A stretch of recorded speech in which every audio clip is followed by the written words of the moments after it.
শুভ সন্ধ্যা বন্ধুরা।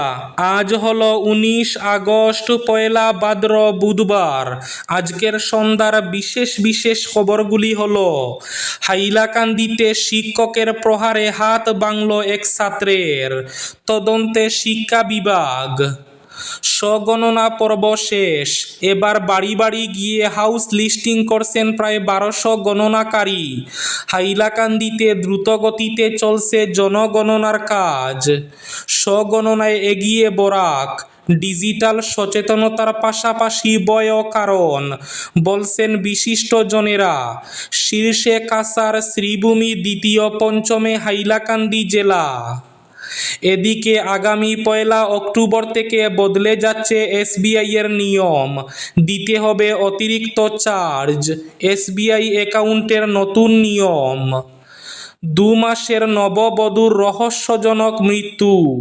বিয়ের 2 মাসের মধ্যেই নববধূর রহস্যজনক মৃত্যুর ঘটনায় আটক স্বামী।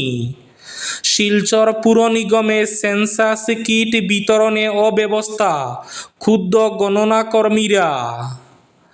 সপ্তম পর্যায়ে গুণোৎসবের দিন ঘোষণা রাজ্যে। 6 জানুয়ারি থেকে 5 ফেব্রুয়ারি পর্যন্ত অনুষ্ঠিত হবে গুণোৎসব। 3টি পর্যায়ে অনুষ্ঠিত হবে গুণোৎসব। বরাক উপত্যকার 3 জেলায় কোন কোন তারিখে গুণোৎসব হবে, বিস্তারিত থাকবে প্রতিবেদনে। শিলচর জেলা কংগ্রেসের বেশ কয়েকজন নেতা সহ 14 জন কর্মীকে 6 বছরের জন্য সাসপেন্ড। এবং শেষ খবরটি, শিলচরে চিকিৎসার নাম করে কিশোরীকে যৌন নির্যাতনের অভিযোগ, গ্রেফতার চিকিৎসক। তাহলে বিস্তারিত খবরে যাওয়ার আগে অবশ্যই ভিডিওটিতে একটি লাইক করে চ্যানেলটি সাবস্ক্রাইব করে পাশের বেল আইকনটি বাজিয়ে রাখবেন এবং ফেসবুক পেজটি ফলো করে ভিডিওটি অবশ্যই শেয়ার করবেন, যাতে সঠিক তথ্যগুলো সবার কাছে পৌঁছাতে পারে। এবার শুনুন আজকের খবরগুলির বিস্তারিত। প্রথম খবর, হাইলাকান্দিতে শিক্ষকের প্রহারে এক ছাত্রের হাত ভাঙল। হাত ভাঙার অভিযোগ পরিবারের, তদন্তে শিক্ষা বিভাগ। হাইলাকান্দিতে শিক্ষকের প্রহারে হাত ভাঙল ছাত্রের। শিক্ষকের প্রহারে 4র্থ শ্রেণীর কনিষ্ঠ ছাত্রের হাত ভেঙে যাওয়ার অভিযোগ হাইলাকান্দি জেলার 583 নম্বর চক চাঁদপুর নিম্ন প্রাথমিক বিদ্যালয়ে। এই ঘটনাকে ঘিরে তীব্র চাঞ্চল্যের সৃষ্টি হয়েছে। অভিযোগ, বিদ্যালয়ের শিক্ষক বিলাল আহমেদ বরবুইয়ার প্রহারে গুরুতর আহত হয় 4র্থ শ্রেণীর ছাত্র রহিম উদ্দিন বরবুইয়া। শিক্ষকের মারধরের জেরে ছাত্রটির হাতে গুরুতর চোট লাগে এবং পরবর্তীতে হাত ভেঙে যায় বলে অভিযোগ পরিবারের। ঘটনার পর বিদ্যালয় কর্তৃপক্ষের বিরুদ্ধে বিষয়টি ধামাচাপা দেওয়ার চেষ্টা চালানোর অভিযোগ উঠেছে। এই ঘটনায় ক্ষোভে ফুঁসছেন ছাত্রের পরিবার সহ স্থানীয় বাসিন্দারা। এদিকে ঘটনাটি জেলা শিক্ষা বিভাগের নজরে আসতে বিষয়টি গুরুত্ব সহকারে নেওয়া হয়েছে। ইতিমধ্যে ঘটনার তদন্ত শুরু করেছে শিক্ষা বিভাগ। আগামী 1 অক্টোবর থেকে বদলে যাচ্ছে এসবিআই এর নিয়ম, দিতে হবে অতিরিক্ত চার্জ। এসবিআই এর অ্যাকাউন্টে নতুন নিয়ম। দেশের বৃহত্তম সরকারি খাতের bank state bank of India 1 October 2026 থেকে কার্যকর হতে যাওয়া তাদের নগদ টাকা তোলার নিয়ম সংশোধন করছে। SBI basic savings bank deposit অ্যাকাউন্টধারী গ্রাহকদের জন্য সার্ভিস চার্জ সংশোধন করেছে। নতুন নিয়ম অনুযায়ী প্রতি মাসে প্রথম 4টি নগদ টাকা তোলা বিনামূল্যে হবে। এরপর কোনো গ্রাহক যদি 5 বার বা তার বেশি নগদ টাকা তুলেন, তাহলে প্রতিটি লেনদেনের জন্য তাদের 15 টাকা এবং জিএসটি চার্জ করা হবে। এই পরিবর্তনের সবচেয়ে গুরুত্বপূর্ণ দিকটি হল, ডিজিটাল লেনদেনগুলোকে আর 4টি বিনামূল্যের লেনদেন থেকে আলাদা হিসাবে গণ্য করা হবে। এর মানে হলো যে ডিজিটাল লেনদেনগুলো আগে এই সীমার বাইরে বলে বিবেচিত হতো। জনগণনার স্বগণনায় এগিয়ে বরাক। ডিজিটাল সচেতনতার পাশাপাশি বয়ও কারণ, বলছেন বিশিষ্টজনেরা। শীর্ষে কাছাড়, শ্রীভূমি দ্বিতীয়, পঞ্চমে হাইলাকান্দি।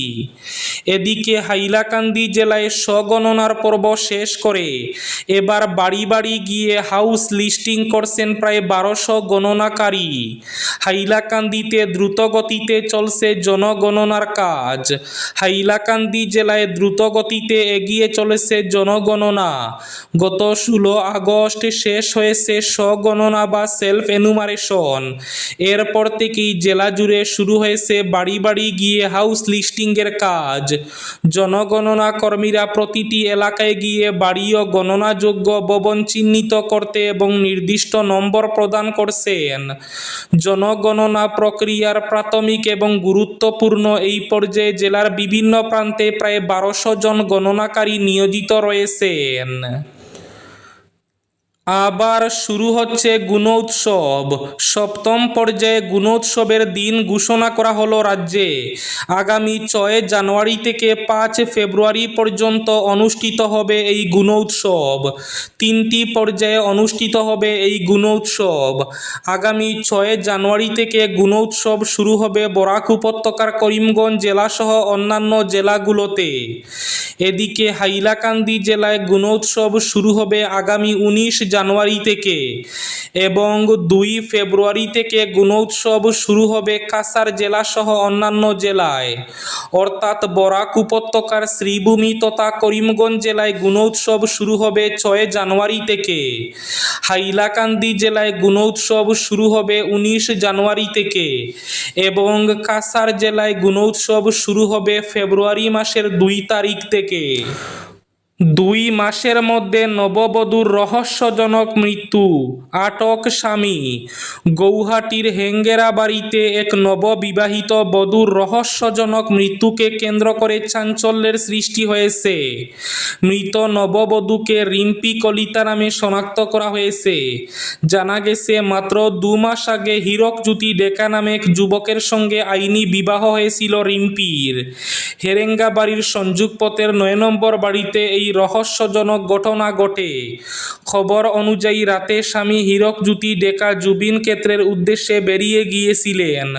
পরে বাড়িতে ফিরে তিনি স্ত্রী রিম্পি কলিতাকে মৃত অবস্থায় দেখতে পান। ঘটনার খবর পেয়ে স্থানীয় বাসিন্দারা রাতেই দিশপুর থানায় খবর দেন। পুলিশ ঘটনাস্থলে পৌঁছে মৃতদেহ উদ্ধার করার পাশাপাশি ঘটনার তদন্ত শুরু করে। এদিকে ঘটনার সঙ্গে জড়িত থাকার সন্দেহে পুলিশ রাতেই স্বামী হীরকজ্যোতি ডেকাকে আটক করে। শিলচরে চিকিৎসার নাম করে কিশোরীকে যৌন নির্যাতনের অভিযোগ, গ্রেফতার চিকিৎসক। চিকিৎসার নাম করে এক কিশোরীকে যৌন নির্যাতনের অভিযোগ। নির্যাতনের অভিযোগে হোমিওপ্যাথিক চিকিৎসককে গ্রেফতার করেছে শিলচর পুলিশ। চাঞ্চল্যকর এই ঘটনা ঘটেছে কাছাড় জেলার জয়পুর হরিনগর এলাকায়। অভিযুক্ত চিকিৎসকের নাম বখতিয়ার উদ্দিন। পুলিশ ও স্থানীয় সূত্রে জানা গিয়েছে অসুস্থতার জন্য ঔষধ নিতে আসা ওই কিশোরীকে যৌন নির্যাতনের অভিযোগ উঠেছে অভিযুক্ত চিকিৎসকের বিরুদ্ধে। এরপর কিশোরী ও তার পরিবারের পক্ষ থেকে পুলিশের কাছে লিখিত অভিযোগ দায়ের করা হয়। সেই অভিযোগের ভিত্তিতে তদন্তে নামে পুলিশ এবং অভিযুক্ত বখতিয়ার উদ্দিনকে গ্রেফতার করা হয়। ঘটনাকে কেন্দ্র করে জয়পুর হরিনগর এলাকায় চাঞ্চল্যের সৃষ্টি হয়েছে। শিলচর পুর নিগমে সেন্সাস কিট বিতরণে অব্যবস্থা, ক্ষুব্ধ গণনা কর্মীরা।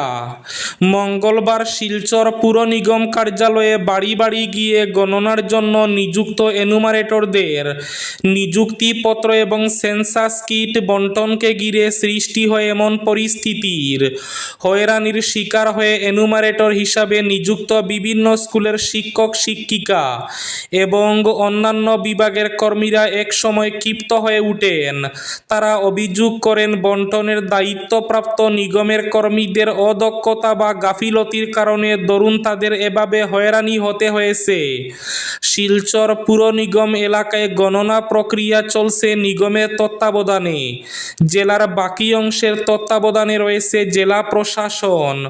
পুর নিগম এলাকায় বাড়ি বাড়ি গিয়ে গণনার জন্য এনুমারেটর হিসাবে নিযুক্ত করা হয়েছে 880 জনকে। এদের বেশিরভাগই বিভিন্ন স্কুলের শিক্ষক শিক্ষিকা। এদিন এই এনুমারেটরদের নিযুক্তিপত্র এবং সেন্সাস কিট সমঝে দেওয়ার জন্য ডাকা হয় নিগমের কার্যালয়ে। সেখানে গিয়ে তাদের পড়তে হয় চরম অব্যবস্থার মধ্যে। এই টেবিল ওই টেবিল ঘোরাঘুরি করতে করতে একসময় তারা ক্ষিপ্ত হয়ে উঠেন। এবার শেষ খবরটি। শিলচর জেলা কংগ্রেসের বেশ কয়েকজন নেতা সহ 14 জন কর্মীকে 6 বছরের জন্য সাসপেন্ড।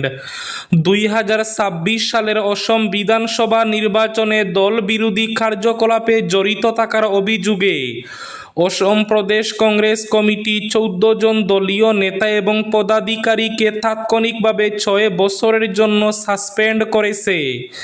এপিসিসির সভাপতি গৌরব গগৈয়ের নির্দেশে সংগঠনের সাধারণ সম্পাদক রমন্না বড়ুয়া এই সাসপেনশন আদেশ জারি করেন। শিলচর জেলা কংগ্রেস কমিটি অসম যুব কংগ্রেস এবং সুনাইয়ের বিভিন্ন দলীয় ইউনিটের সঙ্গে যুক্ত নেতা এবং পদাধিকারীদের বিরুদ্ধে এই ব্যবস্থা নেওয়া হয়েছে। এই ছিল আজকের সন্ধ্যার বিশেষ খবরগুলি। ভিডিওটি অবশ্যই লাইক করে শেয়ার করে দেবেন।